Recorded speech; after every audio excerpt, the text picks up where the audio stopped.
Michael Jackson, जिन्हें king of pop कहा जाता है, न केवल संगीत और नृत्य की दुनिया में अपनी विलक्षण प्रतिभा के लिए मशहूर थे, बल्कि उनकी निजी जिंदगी, स्वास्थ्य समस्याएं और उनके चारों ओर मौजूद डॉक्टरों की टीम भी हमेशा चर्चा का विषय बनी रही। माइकल जैक्सन की जिंदगी जितनी चमकदार और मंच पर दिखती थी, पर्दे के पीछे वह उतनी ही जटिल और स्वास्थ्य समस्याओं से घिरी हुई थी। उनकी मेडिकल टीम की चर्चा इसलिए भी होती है क्योंकि उनकी मृत्यु एक डॉक्टर की लापरवाही के कारण मानी जाती है।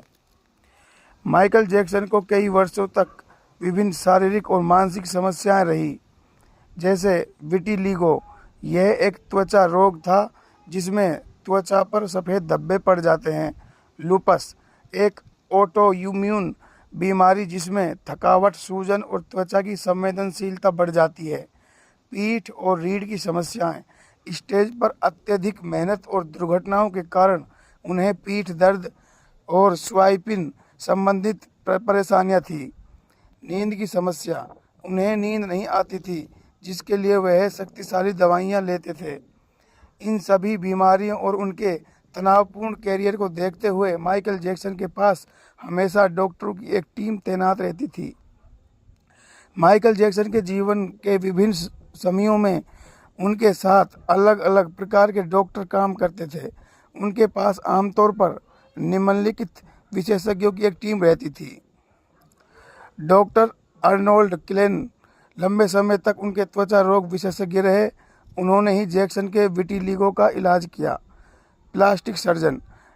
माइकल ने कई बार प्लास्टिक सर्जरी करवाई, खासकर नाक की। उनके कुछ प्रमुख सर्जन थे डॉक्टर स्टीवन होफलिन और डॉक्टर रिचर्ड फ्लेमिंग। न्यूरोलॉजिस्ट और स्पाइन स्पेशलिस्ट। दर्द प्रबंधन और रीढ़ की समस्याओं के इलाज के लिए उनके पास दर्द विशेषज्ञ और ऑर्थोपेडिक डॉक्टर थे। मनोचिकित्सक और मानसिक स्वास्थ्य विशेषज्ञ। उन्हें तनाव, डिप्रेशन और नींद की समस्याओं के लिए मनोवैज्ञानिक मदद की जरूरत थी। हालांकि इस पक्ष को सार्वजनिक रूप से ज़्यादा उजागर नहीं किया गया। निजी फिजिशियन। डॉक्टर कॉनराड मरे उनके अंतिम दिनों में निजी डॉक्टर थे। यही डॉक्टर उन्हें नींद के लिए प्रोपोफोल नामक खतरनाक दवा देते थे, जो उनकी मृत्यु का कारण बनी। कुल मिलाकर कहा जाए तो उनके साथ समय समय पर 8 से 10 डॉक्टरों की एक नियमित टीम रहती थी। जब वह टूर पर होते तो एक खास मेडिकल यूनिट उनके साथ जाती, जिसमें general physician, cardiologist, personal assistant और नर्स शामिल होती थी। 25 जून 2009 को माइकल जैक्सन की अचानक मृत्यु हो गई। जांच में पाया गया कि उन्हें प्रोपोफोल नामक अत्यंत शक्तिशाली दवा दी गई थी, जो सामान्यतः ऑपरेशन थिएटर में दी जाती है, न कि घर में। यह दवा उनके निजी डॉक्टर कॉनराड मरे द्वारा दी जा रही थी।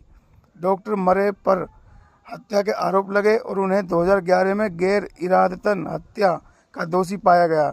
उन्हें 4 साल की जेल की सज़ा सुनाई गई, लेकिन उन्होंने केवल 2 साल ही जेल में बिताए। यह मामला एक बात फिर इस बात को उजागर करता है कि कैसे एक सेलिब्रिटी की ज़िंदगी में डॉक्टरों की भूमिका अत्यंत संवेदनशील होती है। माइकल जैक्सन जैसे कलाकार के लिए डॉक्टरों की टीम होना जरूरी था, लेकिन जब डॉक्टर पैसा और शोहरत के दबाव में गलत दवाएं देने लगे, तब वह लग्जरी जानलेवा बन जाती है। उनकी मेडिकल टीम की सबसे बड़ी आलोचना यह थी कि उन्हें ज़रूरत से ज़्यादा दवाएं देते थे और नशे की आदतों को बढ़ावा देते थे। कई डॉक्टरों पर यह आरोप भी लगे कि उन्होंने उन्हें ड्रग डीलर की तरह ट्रीट किया। माइकल जैक्सन के पास कई डॉक्टरों की टीम थी, त्वचा रोग विशेषज्ञ से लेकर सर्जन और निजी चिकित्सक तक।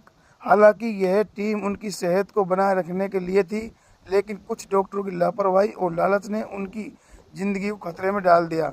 उनके साथ हुई घटना एक चेतावनी है कि डॉक्टर और सेलिब्रिटी दोनों को प्रोफेशनल और नैतिकता को प्राथमिकता देनी चाहिए।